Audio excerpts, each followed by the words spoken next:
voyais les noyaux d'abricots, ils jouaient avec ça, alors parfois ils se plaignaient, on n'avait pas de jouets, mais en fait moi je trouvais ça génial parce que c'est la créativité ça.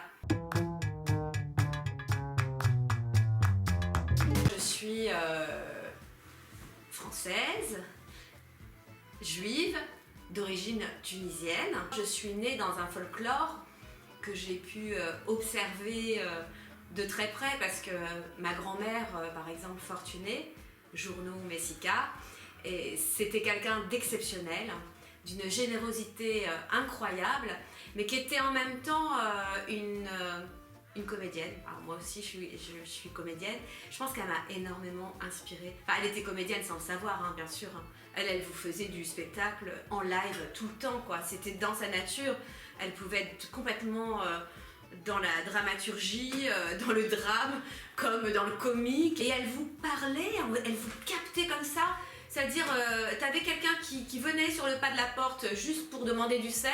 2 heures après, il était encore là.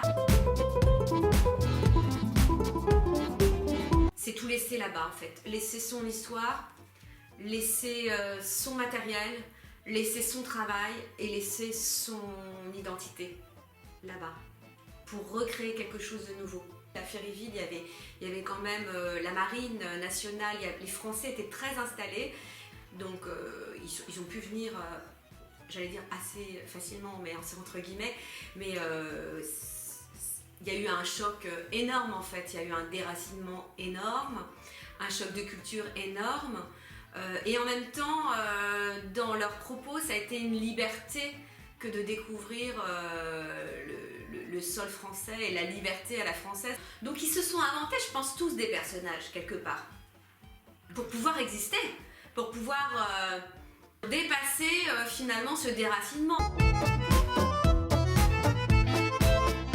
On avait un disque, parce qu'ils n'étaient pas religieux dans la famille de ma grand-mère, ils avaient je me rappelle, il y avait un lit qui était là, et il y avait des gens qui s'asseyaient sur le lit pour manger, en fait. Et il y avait une table immense, et donc le tourne-disque, parce qu'à l'époque c'était ça, bonjour les jeunes, le tourne-disque, c'était sur le lit, il était sur le lit. Et à chaque fois que quelqu'un partait aux toilettes, arrivait, s'asseyait comme ça, le disque sautait, mais nous on se prenait des crises de rire énormes parce que c'était en plein pendant la prière de Pessah, donc c'était absolument pas conventionnel en fait. On dit souvent que c'est une loi orale dans la Torah, bah là c'est un peu pareil, c'est une transmission, c'est une loi qui passe justement par la spontanéité et qui passe par le fait de raconter des histoires. Et j'ai vécu avec un nombre d'histoires incroyables.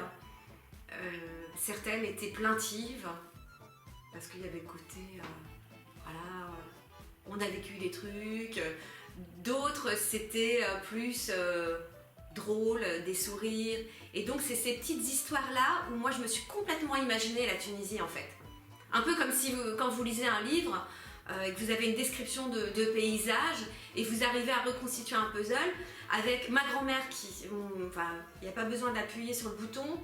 Moi, je m'asseyais en face d'elle, elle parlait tout le temps. Et donc, du coup, elle racontait. Des fois, elle se plaignait, des fois, elle était contente, mais en tout cas, elle racontait tout. Et donc, je voyais toutes ces images. J'imaginais, en fait, dans le décor.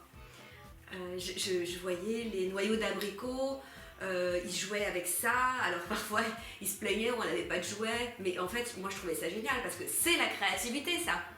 Ils avaient rien, mais quand t'as rien, en réalité t'as tout. Quand tu entends les parents et quand tu entends les grands-parents, il y avait quand même une sorte de divorce avec la Tunisie, hein. Disons qu'ils en parlaient énormément, mais ils n'étaient pas du genre à y aller, à voyager là-bas. Il y a une coupure quoi, qui a été tellement difficile que certains ont eu du mal à y aller. Donc j'étais un peu dans cette ambivalence-là, parce qu'elle est transmise. Est-ce que ça va me plaire, etc. Est-ce que je vais avoir les mêmes a priori qu'eux? J'essayais d'être le plus neutre possible.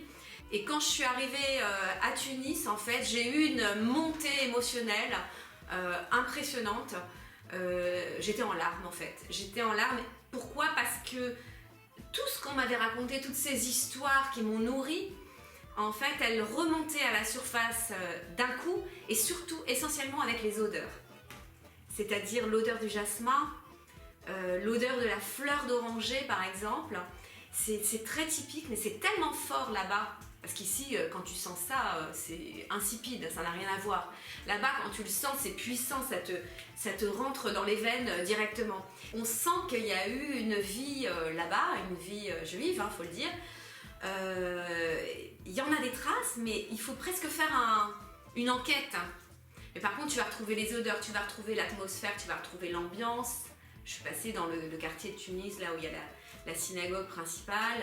Je pouvais m'imaginer la vie qu'ils ont eue en fait à cet endroit-là. Et je suis sûre que c'était très agréable.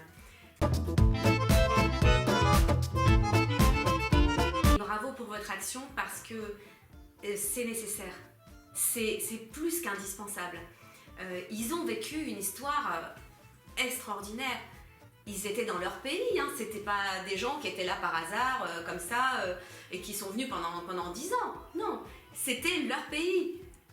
Depuis des siècles, des siècles et des siècles. Donc, c'est un déracinement total. C'est incroyable. Et en fait, ils ont passé ce choc-là un peu, encore une fois, c'est mon analyse, un peu avec des paillettes, tu vois. Tu mets des paillettes sur la souffrance, ça se voit pas trop. Franchement, ils ont une force d'intégration énorme. Et on n'en parle pas. Et ça, on doit en parler. Il faut amuser parce que il faut raconter l'histoire à nos enfants.